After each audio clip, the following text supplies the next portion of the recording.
Before this, cameras were made of wood and would warp or build up static electricity in the cold or heat, destroying the film. The 2709 was the first all-metal aluminum camera. It was indestructible, standardized the 35mm film format, and allowed filmmakers to safely shoot outdoors and on location for the first time. Movies.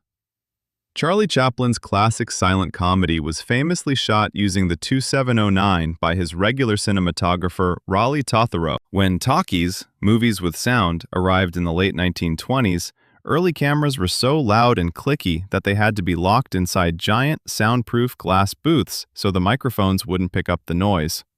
Directors couldn't move the camera. The Mitchell BNC built the soundproofing inside the camera housing. It was whisper quiet, meaning the camera could finally be put on cranes and dollies again. It became the definitive tool for Hollywood's golden age. The Mitchell BNC, introduced in 1934, was the Rolls-Royce of Hollywood movie cameras. Its rock-steady movement and built-in soundproofing blimp made it the industry standard for sound stages, capturing nearly every major studio Oscar-winning film for 40 years. Even into the 1960s, studio cameras weighed upwards of 60 to 100 pounds. You couldn't just pick one up. In 1972, Panavision debuted the Panaflex. It weighed only around 25 pounds, was completely quiet, and could easily be placed on a cinematographer's shoulder or attached to the newly invented Steadicam.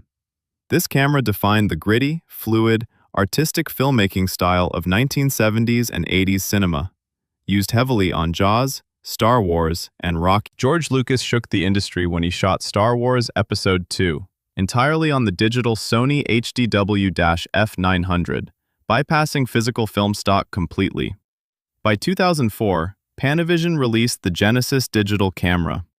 This decade was a brutal, highly debated transition era, where Hollywood realized digital workflows were cheaper, faster, and finally sharp enough to replace chemical film. While early digital cameras looked a bit harsh or clinical, Arri launched the Alexa in 2010.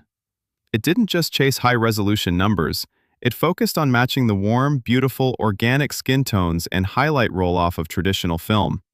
It became so dominant that by the mid-2000s, the vast majority of Oscar-nominated films and blockbusters were shot on an Alexa variant. IMAX cameras have existed since the 1970s, but they were strictly for 40-minute nature documentaries in museums because they were as loud as chainsaws and incredibly bulky. The revolution into the mainstream happened in two waves. 2008, the Christopher Nolan spark. Nolan shot sections of The Dark Knight using massive 15-perforation 70mm IMAX film cameras. 2018 to 2026, IMAX launched the Filmed for IMAX program, certifying lightweight, top-tier digital cameras like the Arri Alexa LF and Sony Venice to shoot with IMAX geometry.